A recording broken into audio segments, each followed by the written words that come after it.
Hey folks, John here, Old Hickory Forge. Welcome back. If it's your first time here, welcome. So, what's going on today? I'm down here in the workshop. I want to take a little bit of time to improve my own tooling so I can take on some other projects. Something I've been wanting for a while is an axe eye drift. If you don't know what a drift is, it's basically a tool you beat into a billet to shape the eye. You know, here's one I use to make hammers, so on and so forth. So what I got here to use as a point of reference is a Gränsfors small forest axe. These are made in Sweden and they're widely regarded as some of the best axes money can buy, so I figure they know what they're doing. So I'm going to kind of use that as a point of reference during the forging. What I got here to start, 8 inches of 1.5 inch around 1045. This should actually be way more than I need, but you know, better to have and not want than want and not have. I'm going to do it by hand instead of using the press because I've never made one of these before, and it's kind of a complex forging and I don't want to go too far too fast. So we'll get this baby thrown in the forge and we'll get moving. Quick note before we get started, I'm actually filming this after the fact. That's why I got the finished drift right here in my hands. This video was shot over the course of like maybe 4 weeks because I really don't get a lot of time to work on YouTube content these days. And during that time, I actually got a new phone. I went from the 8S to the 11 Pro because of the better camera. And the old phone was pretty much on its last legs. It's like at some points in the video, like the audio is focusing on the wrong thing. I did my best to even it out in the final edit, but the video is still kind of a soup sandwich. This was a lot of work, so I didn't want to scrap the video because I haven't uploaded in a while, and this was a lot of work. But, you know, bear with me through the video. Feel free to, you know, tell me I suck or what have you in the comments. But let's get moving. So you can kind of see what I'm talking about, the shape I'm going to be going for. This eye is only about 3/4 of an inch wide and about 1 7/8 inches tall. So the 1.5 inches is way more material than I need. 1.25 inches would have been better, but whatever, it'll give me plenty of room to play with. But that's kind of the shape we're going for. First thing I want to do is basically just take this thing down to about a 3/4 inch thick bar stock. Working big stock like this by hand, you're going to want to work it hot, take short heats, use the heaviest hammer you're comfortable with. This is a 6-pound hammer. That'll do it, really.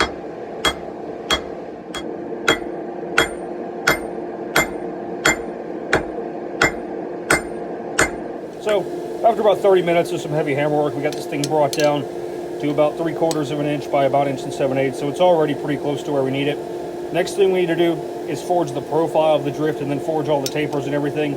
I'll talk about that as I go, but we'll keep moving. So, before I forge the taper, I'm going to go ahead and use a bottom fuller to isolate the material I'm going to pull out into the handle later, just so I know where it needs to be. That's all there is to it.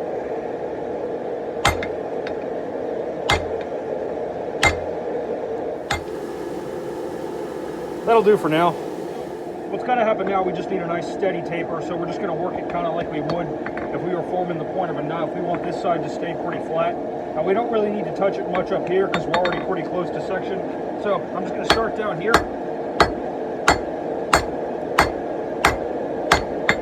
Dressing up the thickness as I go.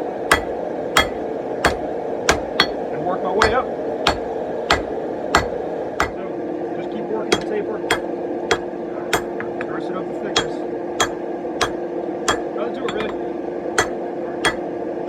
So this here is more or less the profile of the drift we're going for. The thickness is pretty out of whack, but that's pretty easy to fix. I think I'm going to go ahead and draw out the handle because that'll make it easier to hold on to for all the finer forging. But that's what's happening now. Throwing out big stock, of course. Going to the anvil is your friend. Work it hot, take short heats. It'll be where you need to be for note.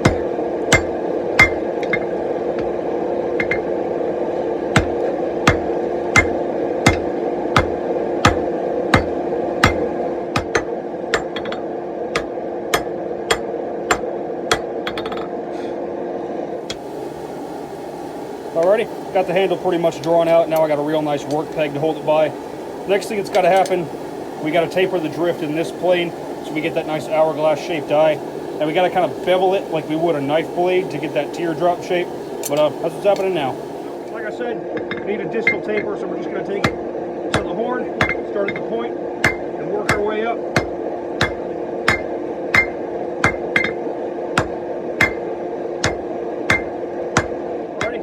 Distal taper roughed in, and now, like I said, we just need to kind of bevel it.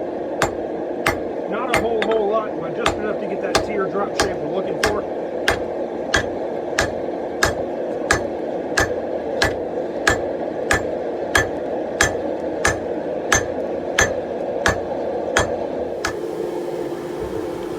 So moving right along, and we got the teardrop shape roughed in. See how much thicker we are on the backside. Now, that made our profile all out of wax. We're gonna go back at it, dress up that taper, dress up the bevel again, get the handle straightened up, and that's about all the forging that needs to be done on this baby.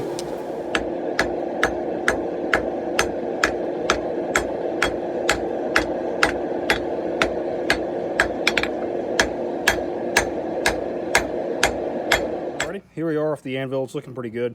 We'll let this thing cool, and we'll hit the grinder. Most of the work is going to just be in thinning down this part of the drift and dressing up the profile some. Really don't have to do a whole lot to the handle, but that's all there is to it. Alrighty, it's like a month later. I'm finally getting another chance to work on this thing.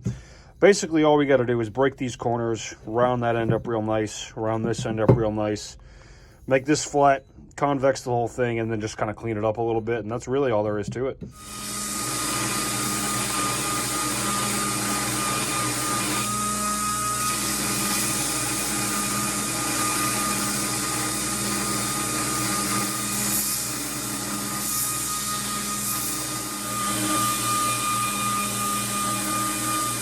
So, wanted to take a second and talk to you about how it is I'm grinding this thing. To make the teardrop kind of shape we're looking for, basically I've ground a flat on each side, and I've ground a bevel going this way. I did them different directions so you can see what I'm talking about.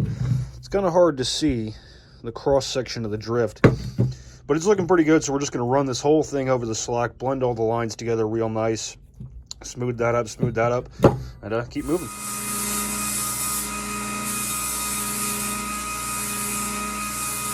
So, what I'm doing here is just taking a few heats and brushing this thing real good.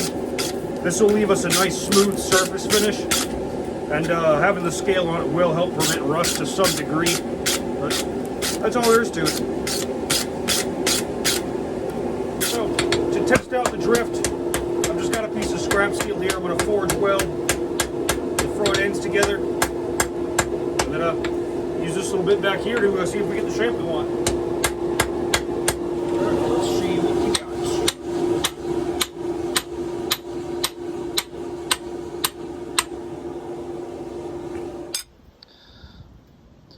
Alrighty, so here's pretty much the shape we got.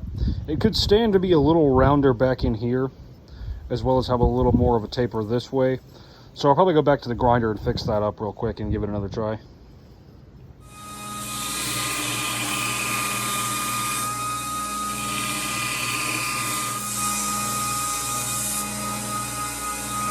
Alrighty, let's give it another go.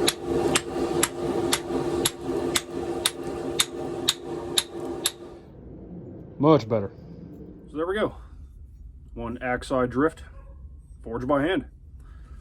It might still need to be a little smaller. I ordered some handles that I plan on using for the first axes I make, and I'll dress that up if I need to. I checked it next to the Gransfors Brooks that I used as a point of reference, and it's still just a tiny bit big, or at least it kind of looks like it is. Either way, should be a great addition to the toolkit. Should really help expand my forging capability some. But that's all I got for you. If you like what you saw, like, share, subscribe, all that jazz. Always more cool stuff coming. I know I haven't uploaded in a while. I apologize for that. It's just been busy. I don't really get a lot of time to work on personal projects these days. But the next few videos are planned. The next charity build is planned, so there is more cool stuff coming. I'm not just spinning my wheels. But there's that, and y'all take care.